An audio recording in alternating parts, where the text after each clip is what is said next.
अस्सलामु अलैकुम वरहमतुल्लाहि वबरकातुहु। हामिदन व मुसल्लियन अम्मा बाद, क़ाल अल्लाहु तबारक व तआला फ़िल क़ुरआनिल मजीद, अऊज़ु बिल्लाहि मिनश शैतानिर रजीम, बिस्मिल्लाहिर रहमानिर रहीम। वमा मिन दाब्बतिन फ़िल अर्दि इल्ला अलल्लाहि रिज़्क़ुहा व यअलमु मुस्तक़र्रहा व मुस्तौदअहा कुल्लुन फ़ी किताबिन मुबीन। सदक़ल्लाहुल अज़ीम। महतरम नाज़रीन, अक़ाइद व मसाइल के 14वें दर्स में आपका इस्तक़बाल है। जैसा कि आप हज़रात बख़ूबी जानते हैं कि हमारी गुफ्तगू कई दिन से तौहीद के मुतालिक चल रही है और उसी के मुतालिक अक़ाइद भी हमारे सामने बयान किए जा रहे हैं। आइए आज के दर्स में एक और अक़ीदा हम जानते हैं, सुनते हैं कि अल्लाह तबारक व तआला ही राज़िक़ हैं। देखिए, दुनिया में 18,000 मखलूक़ात हैं। उन तमाम मखलूक़ात को रिस्क पहुँचाने वाली ज़ात सिर्फ़ अल्लाह रब्बुल इज़्ज़त की ज़ात है। और मुफ़स्सिरीन तफ़सीर बयान करते हैं कि 18,000 मखलूक़ात से मुराद 18,000 आलम हैं। अल्लाह रब्बुल इज़्ज़त की ज़ात 18,000 आलम को जो है रिस्क पहुँचाने पर कादिर है और रिस्क पहुँचा रहे हैं और मुस्तक़िल तौर पर जो है रिस्क पहुँचा रहे हैं। जब इंसान किसी को खिलाना चाहता है तो उसको कई तकलीफ़ों से गुज़रना पड़ता है, कई मुसीबतों का सामना करना पड़ता है कि रिस्क तैयार करें, खाना तैयार करें, बनाए पकाएं, उसके बाद खिलाए। लेकिन अल्लाह रब्बुल इज़्ज़त की ज़ात इन तमाम चीज़ों से बेनियाज़ है। अल्लाह रब्बुल इज़्ज़त की ज़ात समद है। अल्लाह तबारक व तआला जो है 18,000 मखलूक़ात को, या जितने भी मखलूक़ात हैं जिन्हें हम देख रहे हैं, बेशुमार मखलूक़ात को रिस्क पहुँचाने पर कादिर हैं। आप जानते हैं हज़रत मूसा अलैहिस्सलाम का किस्सा कि हज़रत मूसा अलैहिस्सलाम मदीन से जब सफ़र कर रहे थे, शुआइब अलैहिस्सलाम से के जो है गांव से सफ़र कर रहे थे, तो दरमियान में जो है जंगल में रुकना पड़ा।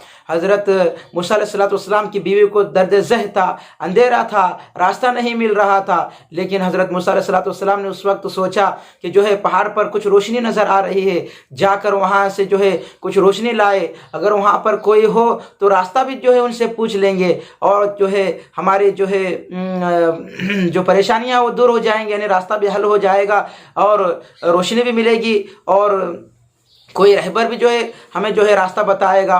तो इस इरादे से हज़रत मूसा अलैहिस्सलाम पहाड़ पर चढ़े गए तो क्या देखते हैं कि वहाँ कोई आग नहीं जल रही थी, बल्कि अल्लाह रब्बुल इज़्ज़त की तजल्ली वहाँ पर मौजूद थी। तो अल्लाह ताला ने वहाँ पर हज़रत मूसा अलैहिस्सलाम को ये हुक्म दिया कि इज़हब इला फ़िरऔन इन्नहु तग़ा, ऐ मूसा तुम जाओ फ़िरऔन की तरफ, इसलिए कि वो सरकस हो चुका है, और उन्हें दावत दो, दावत तबलीग करो। हज़रत मूसा अलैहिस्सलाम ने सोचा कि मैं वहाँ जाऊँगा, मेरी बीवी इस हाल में है कि दर्द ज़ह है और ऐसे हालत में जो है यहाँ कौन खिलाएगा, कौन पिलाएगा, ये ख्याल उनके दिल में आया। तो अल्लाह रब्बुल इज़्ज़त ने हुक्म दिया कि ऐ मूसा अपनी लाठी को पत्थर पर मारो। तो हज़रत मूसा अलैहिस्सलाम ने अपनी लाठी को पत्थर पर मारा तो पत्थर खुल गया, फट गया, अंदर से एक और पत्थर निकला। फिर कहा कि इस पर भी आसा मारो। हज़रत मूसा अलैहिस्सलाम ने फिर उस पर आसा मारी, वो भी पत्थर फट गया, उसके अंदर एक और पत्थर था। फिर कहा कि तीसरे पत्थर पर अपने आसा को जो है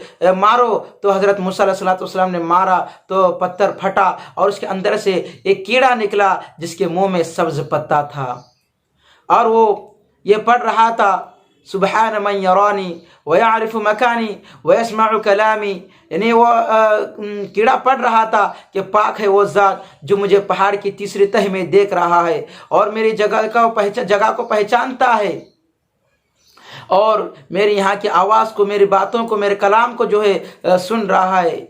ये अल्लाह रब्बुल इज़्ज़त की ज़ात है कि अल्लाह रब्बुल इज़्ज़त जो है उस पत्थर के जो है 3 परत के अंदर, चट्टान के 3 परत के अंदर भी जो है ये कीड़ा है। तो अल्लाह तबारक व तआला वहाँ भी जो है रिस्क पहुँचा रहे हैं। अल्लाह रब्बुल इज़्ज़त की ज़ात है कि वही राज़िक़ है।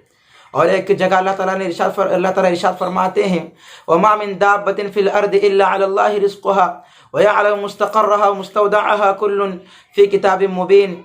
और नहीं है कोई चलने वाला ज़मीन पर मगर अल्लाह ताला के ज़िम्मे है उसका रिस्क और वो जानता है।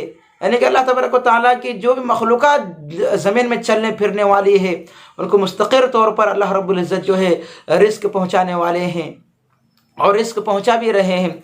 یہ اللہ ہی کی جو ہے صفت ہے کہ اللہ تعالیٰ ہی جو ہے بہترین رازق ہے۔ تو اللہ تعالیٰ سے دعا کیجئے کہ اللہ تعالیٰ جو ہے ہم سب کو عقیدے کو صحیح طور پر سمجھنے کی توفیق عطا فرمائے، اور اپنے دلوں میں جو ہے صحیح عقیدے کو بٹھا کر اپنے یقین کو، اپنے ایمان کو مضبوط بنانے کی اللہ تعالیٰ جو ہے ہمیں توفیق سے نوازے۔ وآخر دعوانا الحمد للہ رب العالمین۔ السلام علیکم ورحمۃ اللہ وبرکاتہ۔